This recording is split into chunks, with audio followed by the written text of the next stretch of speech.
عليكم ورحمة الله وبركاته. الحمد لله نحمده ونستعينه ونستغفره ونؤمن به ونتوكل عليه ونعوذ بالله من شرور أنفسنا ومن سيئات أعمالنا. من يهده الله فلا مضل له ومن يضلله فلا هادي له. ونشهد أن لا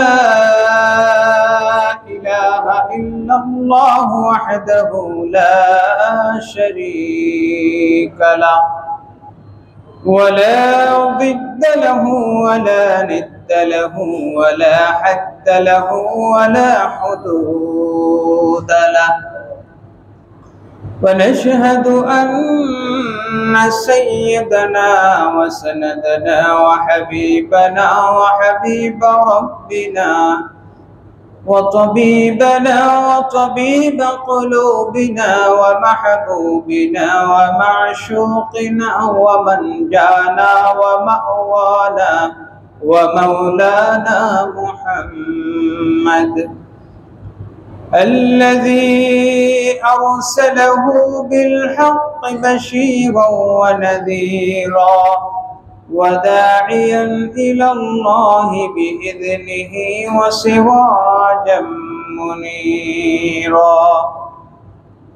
أما بعد فقد قال الله تبارك وتعالى في كلامه المجيد وفرقانه الحميد: أعوذ بالله من الشيطان الرجيم. بسم الله الرحمن الرحيم. إنما يريد الله ليذهب عنكم الرجس أهل البيت ويطهركم تطهيرا. وقال تعالى: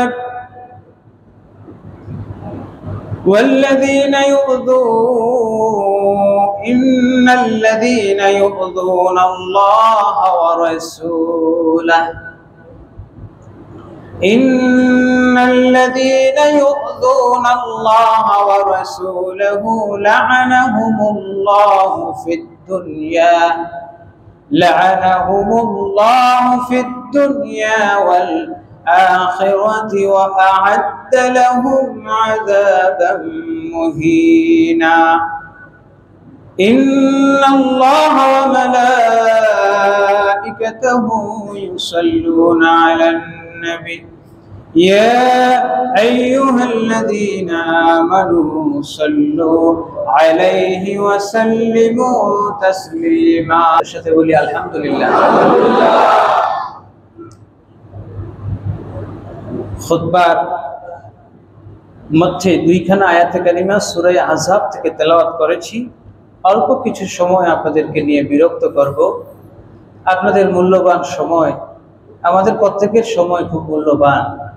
এই পৃথিবীর সময়গুলো খুব মূল্যবান, প্রতিটি মুহূর্ত আমাদের মূল্যবান। কিন্তু আলোচনার মূল পর্বে যাওয়ার আগে আমি একটু আপনাদেরকে আজকের এই রাতটা, আজকে যে সময়টিতে আমরা 2025 সালে বসে আছি, এই সময় থেকে আপনাদেরকে একটু নিয়ে যেতে চাই। আজ থেকে 1386 বছর আগের এই রাতটা 1386 বছর আগেও এসেছিল। এই রাতটা 1386 বছর আগেই আশুরার রাত এসেছিল।